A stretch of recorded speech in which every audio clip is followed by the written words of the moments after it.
ဒီမှာပြောတွေကလည်းနှုတ်ရအောင်ပါလူငါလည်းငါမရဘူးအိမ်မှာလည်းသမင်းချက်ချင်ရမရဘူးအဲ့ဒါကြောင့်မို့ဒီရောက်မှပဲချက်စားရမယ်တော်ရေဘာလဲလာတော့ဝေးဘာလဲလာတော့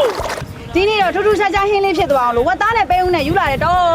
အေးကောင်းပါအေးဝတ်သားနဲ့ပဲဦးနဲ့ဒီမှာပဲချက်စားရမှာပေါ့အေးအဲ့ဒါလည်းချက်ရတယ်ဒီမှာပြင်လာပြီတော့ပြီးရော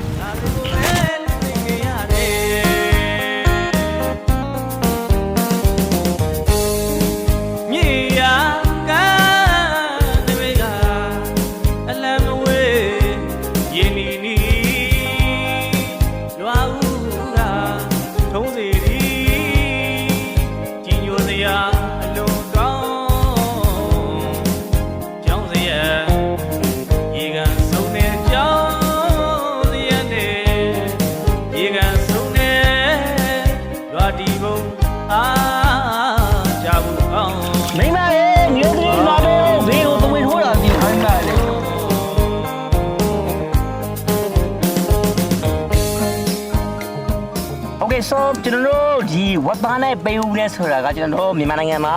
မရှိသလောက်ရှားတယ်ကျွန်တော်တို့ဒါနိုင်ငံခြားကနေပြီးတော့နှစ်ပေါင်း20ကျော်အတွေ့အကြုံရကျွန်တော်ဝတ်သားနဲ့ပေးဦးနဲ့ကို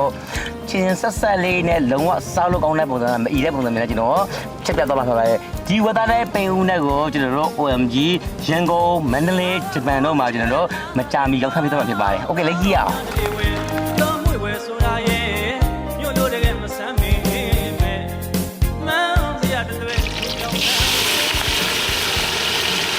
တက်တဲ့နေရမျိုးဒီ piece တွေပြောတာဒါကပိထဲမယ်ပြီးလို့ရှိရင်ကျွန်တော်ဒီ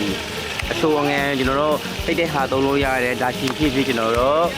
တိတ်တဲ့အချိုငယ်လေးသုံးလို့ရကျွန်တော်ကတော့ဒီနေရာမှာကျွန်တော်တို့တိုးသွားတယ်ဖြစ်တဲ့အတွက်ဟိုချက်မုံသုံးပါမယ်ကျွန်တော်ကတက်ပုံလေးသုံးမယ်မဆလာအနေနဲ့သုံးပေးမယ်ကျန်တဲ့ဘက်ကတော့ကျွန်တော်နောက်မှထည့်ပါမယ်တော့စားချင်ရဖြစ်နေနော် ingredient နဲ့အစုံထည့်ပေးတာနဲ့ကျွန်တော်တို့ဒီဝတ်သားနဲ့ပင်ဦးနဲ့ထည့်ပါမယ်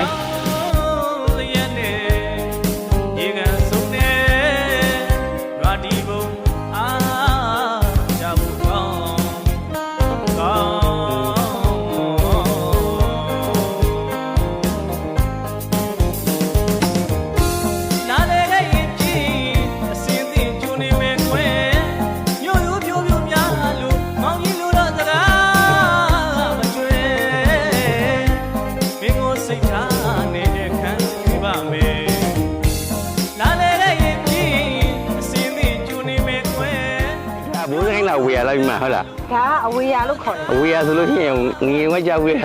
အစာပြေကလေးနိုင်နဲ့ချောင်းဆိုးပြုတ်နေစီအဲ့ဒါအဝေရလားဟုတ်လားလေတကြီးရွက်လေတကြီးရွက်အခုနကအဝေရရွယ်လေတကြီးရွက်ကျွန်တော်တို့တိုးတွေမှာဆိုလို့ရှိရင်ဒါမျိုးတွေကကျွန်တော်တို့ရှိတဲ့လူဖြစ်မရှိတဲ့လူဖြစ်ပြီးကျွန်တော်စားရခဲ့တဲ့ဟန်တမျိုးဖြစ်တယ်မိမရေဟန်ကြပြီဟေးလာပြီမီးယုံမလား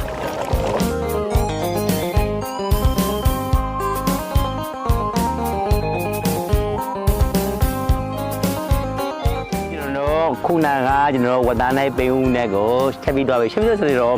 ကျွန်တော်မိမကိုအရင်ပြီးချိုင်းမယ်ကျွန်တော်မိမကိုချစ်လို့တော့ဥချတာနော်အဲ့လေမိမချစ်လို့ဥချမယ်ယောက်ျားဥမချပါနဲ့မိမပဲယောက်ျားပြပါမှာရောမိမစားချစ်တယ်ဆိုပြီးတော့ဟွာတော့ပင်ဦးလုံးကြီးထည့်ပေးမလဲမင်းလေးလောက်ပါမစားကြည့်ပါဦးဆိုကျွန်တော်တို့ဝတ်သားနိုင်ပင်ဦးနဲ့တော့ဒီလိုရခိုင်ပုံစံမျိုးနဲ့ငပိနဲ့တန်းတန်းလေးရမစာနဲ့တန်းတန်းလေးရအချင်းပေါက်လေးနဲ့ဆက်ဆက်လေးချင်းကန်စားအရသာကိုဝတ်သားနိုင်မှာဘယ်လိုစားဖို့ကျွန်တော်လည်းမြန်တော့ဆွဲပြကြကောင်းလာပြီမလားတော့တိုးကြရည်လေ